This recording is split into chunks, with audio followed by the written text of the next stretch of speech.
Hi everyone, I'm back, and being back is a good thing because, well, you're alive another day, and I'm trying to feel alive versus just existing like I mentioned before. Thank God I'm here. Good. I don't know if everything's focused perfectly, but I'm having lunch, and this is not so much a mukbang, although I love mukbangs. It's more the unbang, because I don't eat a lot, but I have my Whole Foods Mississippi mud pie, and that's what I'm having for lunch because I'm starving, and I just had my 85 million vitamins in the morning. So by now I'm getting that like starving feeling you get. I don't know about anybody else who takes a lot of vitamins and supplements every day, but they can be very harsh, and I take mostly organic ones. So going back to the focus, I don't know about the frame or the focus. I'm a newbie, so I'm not editing, I'm not doing anything. Everything is just almost raw. And so,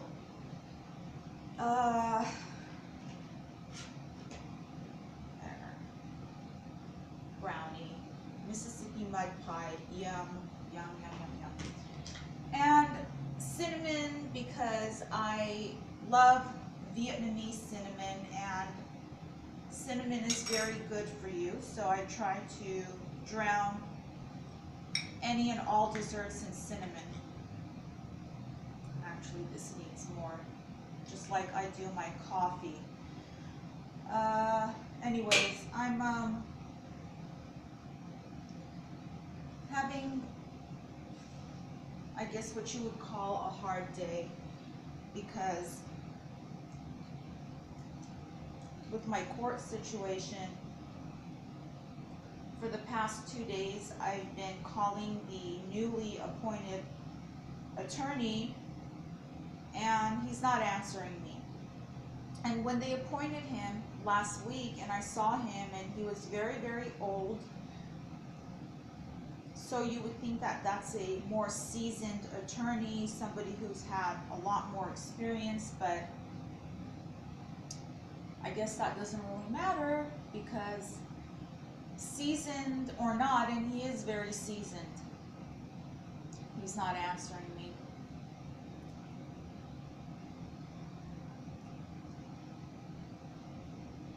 And I know from experience that's not a good thing. And he's appointed, so he's actually a private attorney. And he has an office very local, right here. He used to be in Beverly Hills, so he's local. And I'm sure he has a history. You know, I know these things. But hey, I have a history too, a rather long one. So I'm not one to judge, and I don't judge because then I could be judged. How ironic. I'm in court.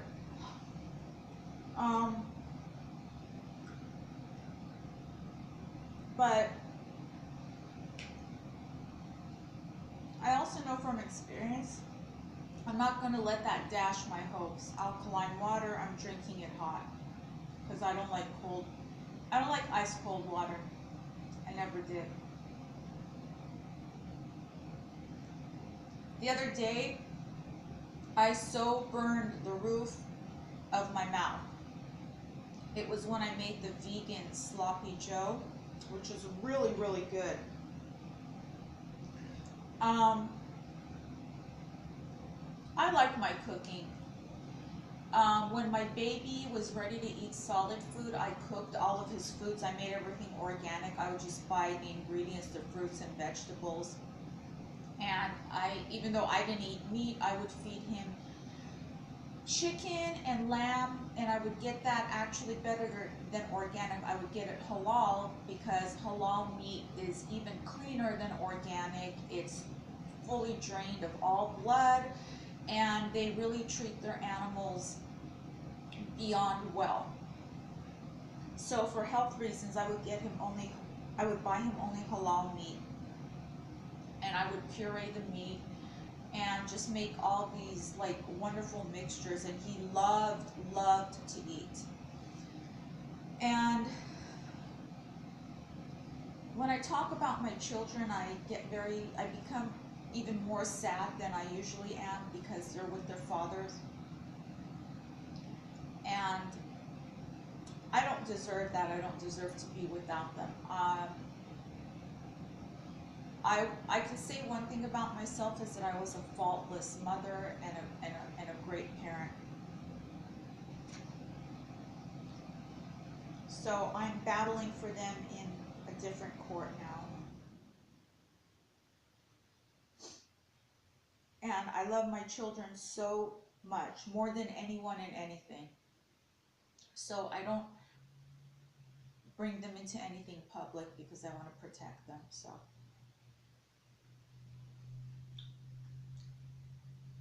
going back to the court situation in the criminal courts, I'm not letting the non-response from the attorney dash my hopes. I choose to think that he's been very, very busy, and it happens, you know, especially attorneys. Being an attorney is labor-intensive work. When I was in university, I majored in law. I began in business law because that's what you had to do back then. I don't know now.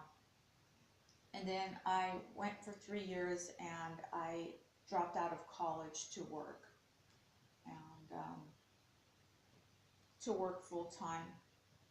And I promised myself I would go back, and I didn't go back. I left college, I left my sorority, I left, you know, I had issues which compared to now were tiny, tiny, insignificant issues, which I thought back then were big issues. But that's how it is. As you mature, you realize, well, that was nothing, you know, compared to now.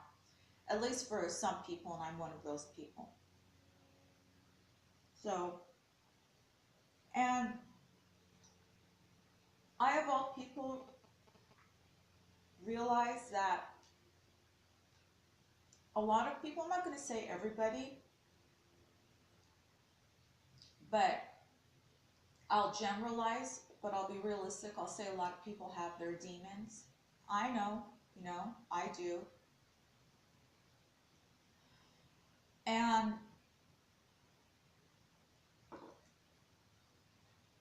I've come to try to change my attitude for the better when people treat me a certain way that I don't like this attorney who's not responding to me. I try to tell myself, or rationalize, whatever you want to call it, that he, you know, he has things to, you know, like it was when I began to say that being an attorney, lawyering is labor-intensive work. It really is. Unless you have a million assistants at your disposal. But if you don't, I think it's more difficult than being a physician.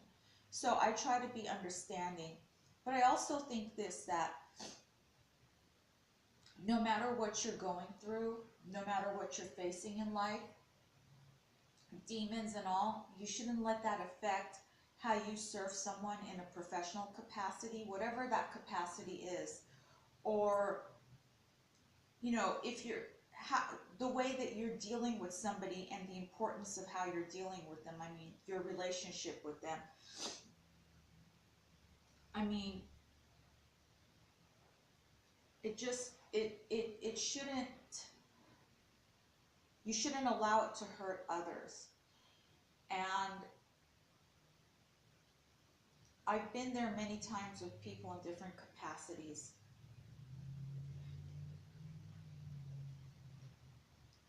And I try, I'm not,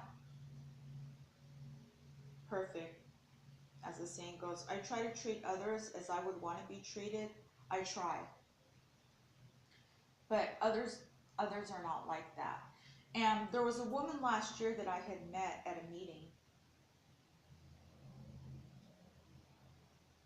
because I too, like most people, had an addiction, and I still do. It's dormant though, if I allow it to stay there, you know. It wasn't a chemical addiction. I believe that would even be easier than what I'm gone through. But she told me something. She said, people can't give you what they don't have. And I think she was talking about herself, for one thing, but I could apply that to others as well. I met her at the meeting, and she gave me her number, and she said, call me any time of day, even if it's 1 in the morning. And her issues and her problems, it did get in the way of her and I, of her, supposedly helping me, because she said she'd been there before where I was, so. But that wasn't a big deal, because if one person doesn't help you, you go on to others who might or will,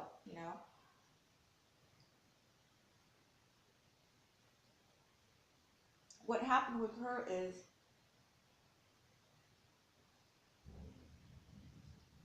that night when I left the meeting, I tried to be okay, but it was the next night when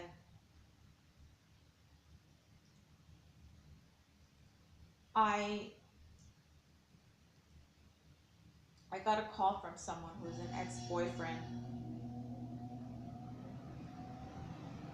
And this has been an ongoing thing. And I went back to him. I went back to him for physical reasons. Even though I knew it was a really, really, really bad idea because of what he does emotionally. Anyways, I went back to him for that one night, and I did things. I won't say I did things that I normally wouldn't do, because actually normally I would do those things. I'm being very honest. I'm not getting specific, but I will in future videos. And I enjoyed it. But being that it was what it was, and that it was an addiction, and it got really, really, really, really wild. And I knew that I was in the middle of something that I really needed help with. So I called the woman. It was about 2 in the morning, actually. And I called her, and she didn't help me. She asked me if I was on something. I wasn't really on something. Not chemically, but I was physically. And I told her I needed help, and she talked to me, but she didn't really help me. So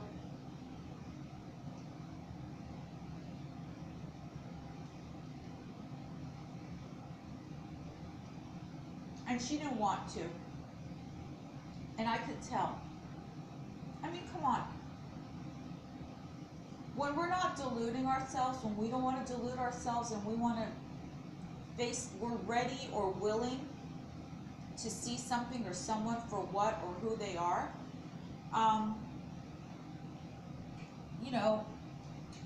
we can see the truth about something. We can see if somebody really cares, if somebody doesn't, if they're full of shit, if they're telling the truth,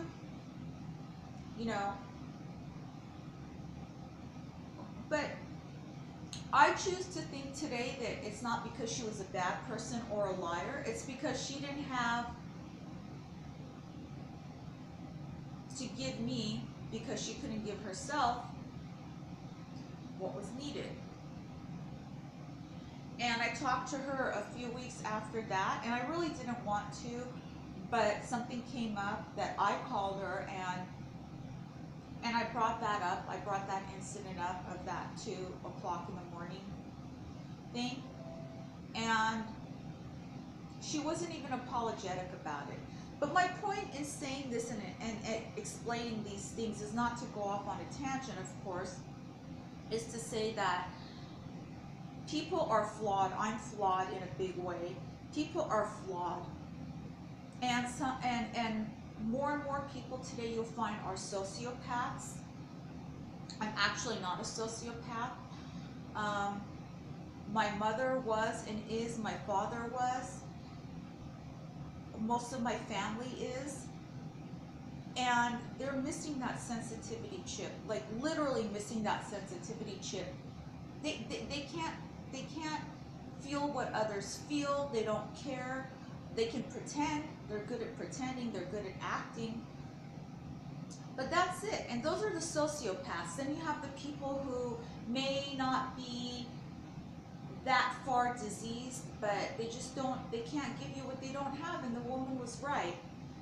And that was actually something very good that I learned. And it helped me to deal with situations in a better way ever since then, because you can't take from somebody what doesn't exist. I've also learned, well, it makes me feel more calm, and it makes the acceptance, it brings for me acceptance, and with acceptance I can feel more calm. And I never thought I would.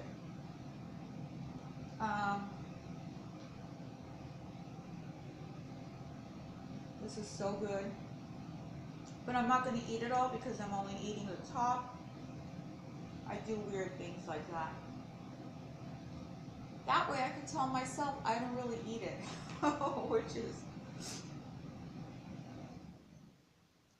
which is comedic and pathetic. But hey, that's how I eat. When I eat food, I eat healthy food, and I don't just pick at it. Like later I'm going to eat more. Like I'll have some quinoa and mushrooms and protein with it. Maybe some eggs. Because I'm really starving. And I have to take more vitamins later on too. So,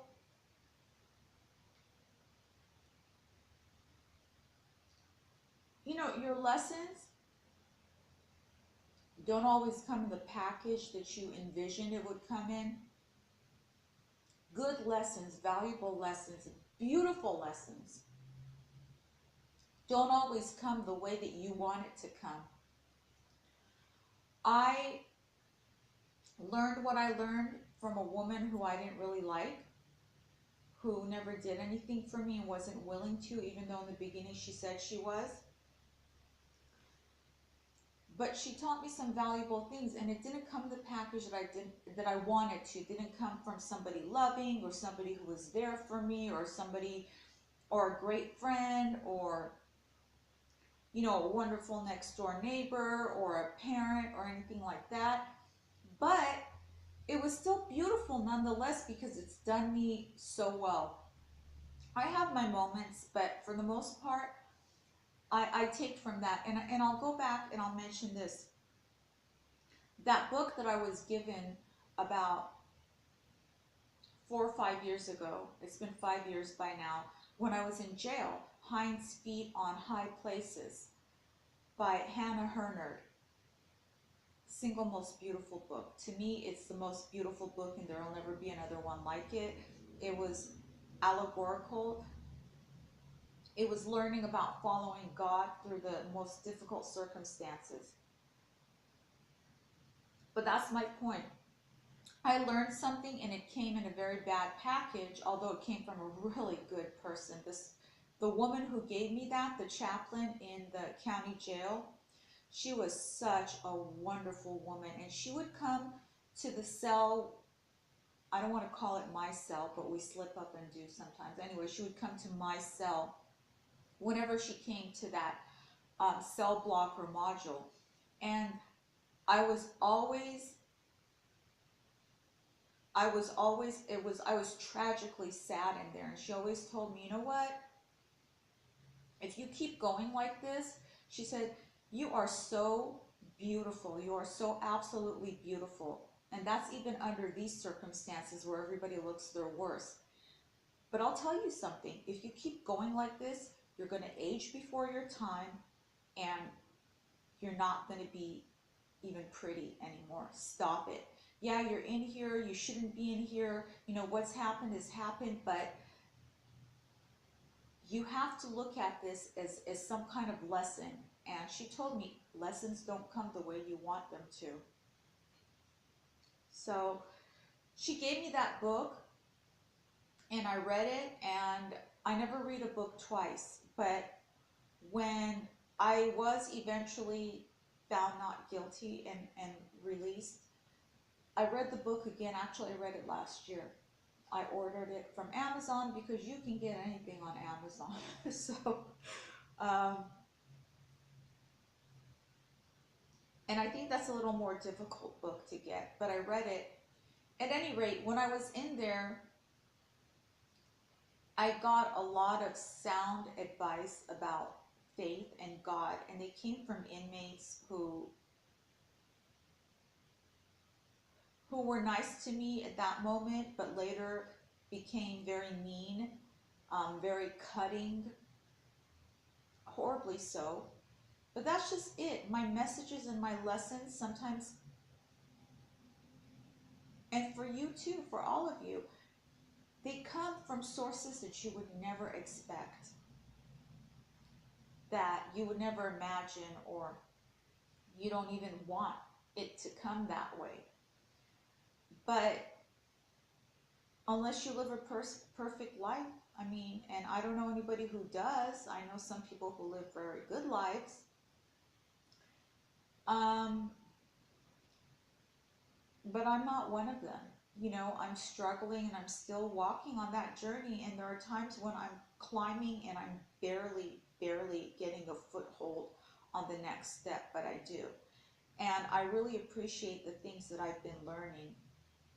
And I'm more open now because I see that help. These lessons are actually help. You know, I used to say that nobody ever helps me. I don't have the support. I don't have the love. But you know what? I have been getting help. I didn't see it before. And a lot of experiences opened my eyes.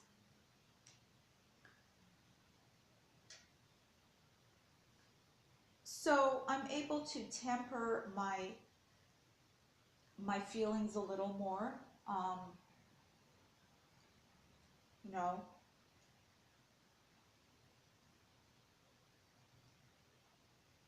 not perfectly, but I try. I'm dealing with a lot of things right now. And there have been several people in my life who've told me, if that was me, I don't know what I would have done.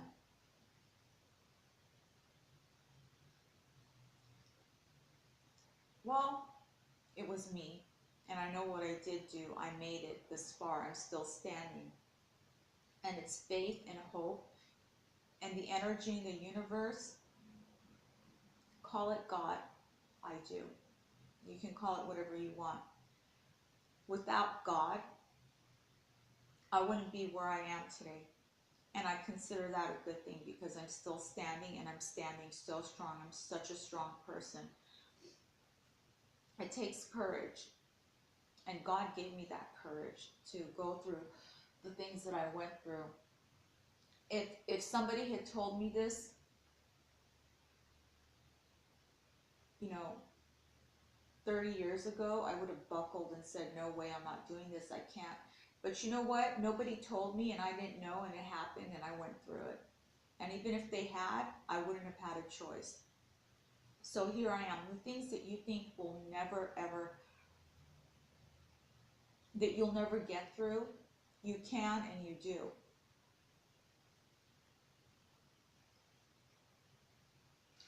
Don't let anyone ever make you think that you're defined by the things that you go through. You're not defined by your struggles. You're not defined by others. You're not defined by your spouse, by your boyfriend, by your girlfriend, or their behavior, or their treatment of you. You're not defined by anyone, not by a parent, not by a neighbor, not by a coworker. You're not defined by anyone's bad treatment of you, but you're also not defined by anyone's good treatment. If you do have good people in your life, or you think you do, or you have somebody bad in your life, but you feel like you can't be without that person, never use anyone as a crutch. Stand on your own. If you want to change, good. That means you want to change. Change for you. Don't change for anyone else, because that's a crutch. People will let you down. People will disappoint you. It's life. It's not good, and they shouldn't. And it's not okay, but it's life, you know, and I've learned that. I've been let down, I've been disappointed, but I've learned that I love myself. I love who I've become. I love my courage. I love my strength. I love that I'm a soldier. And for anybody else who doesn't like that or doesn't approve, who cares? I don't care about them. They don't pay my rent. And no matter what, regardless, nobody defines me. My actions, my reactions, my attitude, the way that I survive, that defines me. The way that I treat myself, that defines me. Who I am defines me. My past doesn't define me. Your past doesn't define you. It does make you who you are. It contributes to your final destination. But what's even a final destination, really? Because every day we're a work in progress. And I have a lot of progress to make. And I don't know where you are at in your life, what you're going through, but you haven't even heard a fraction of the things that I've been through. And sometimes, and this is not to minimize others, but I feel that I could say this: if I've come this far and survived the things that I've been through, don't look at the outside. It means nothing. You can make it. You can make it. A few years ago, I was on a bus. It was downtown LA, and the bus was stopped at a traffic light. And there was a man, and he was actually not just cleaning the sidewalks. Yeah, downtown LA, they're gentrifying it. They've been gentrifying it for a long time. So this man was not just cleaning the sidewalk, he was polishing it. Not because he had to, but because he wanted to, because you could tell that he took pride in his work. And you know what? This man did not have any feet, because he didn't have legs, because he didn't have thighs. He had a torso and arms. And he was on the sidewalk, on his torso, and he was doing a really good job. So don't tell me that where you're at today is so unbearable that you simply can't go on. Whether you're suffering a chemical imbalance and you have psychological problems, whether you have emotional problems, whether you have physical problems, whether you have relationship problems, money problems, or all of that, one or some or all, don't tell me, and don't tell yourself, that you can't beat those odds. You can beat those odds and beat them in a big way. Because if that man was down there on his torso, not just cleaning and scrubbing, but polishing the sidewalk, then you can do it. I've been through the things which I have, and those things, and I've survived them. I've been in jail, I've been in prison several times. In the worst circumstances, I've been on strip cell status where they took everything in the cell away from me. And not for reasons which you might think. They took it as retaliation. Not because of some psychological reason. I wasn't even in a psychological section of the prison when they did that. They did it as retaliation. It was a common practice back then. They would do that to other inmates too. In the winter time, and I had nothing on me but a paper smock. I won't even call it a gown. It was a paper smock, and it was paper. It wasn't even like one of those burlap fabric smocks. It was paper, and it was so unbearably cold. And the cells, this prison is in Chowchilla when it was open for women. And it was, back then it was the newer prison. It's not new anymore. Their bunks were not bunks. Actually, they were concrete. And they would give you a mat that you would put on it and sleep. They took the mat away from me. I literally slept on concrete in a paper gown. And I didn't know how I would make it through the morning. And I fought, because who wouldn't? And I fought it, you know, but I did make it through to the morning. I did get through. And that was with pretty malevolent prison staff. But I did get through. I got through to the morning. And I got through to another morning and another morning and another morning.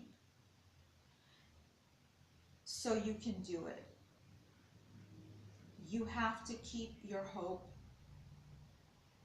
Sometimes you have to leave yourself and go in your mind and think about the future.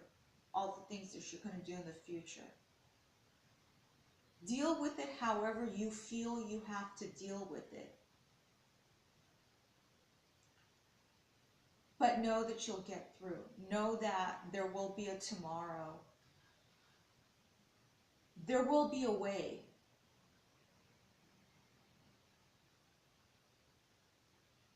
It will happen for you.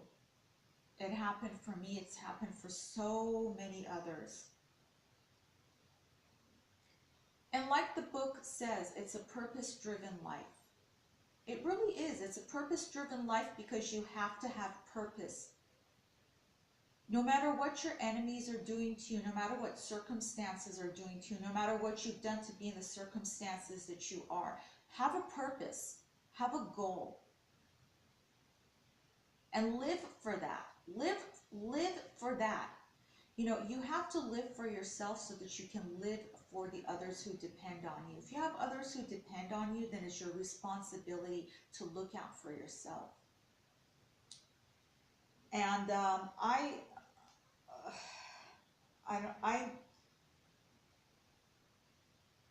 I'm okay for today. I'm okay. I'm worried, but you know what? I'm not as worried as I was before.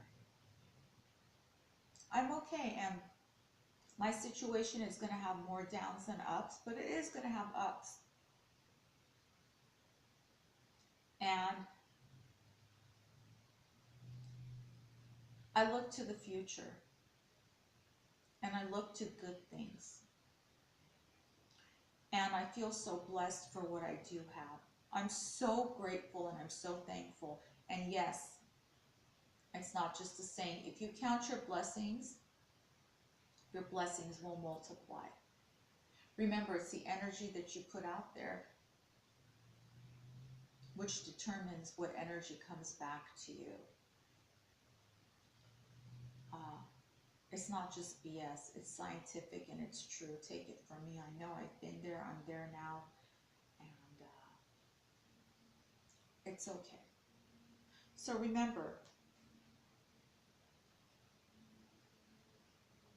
the most important thing.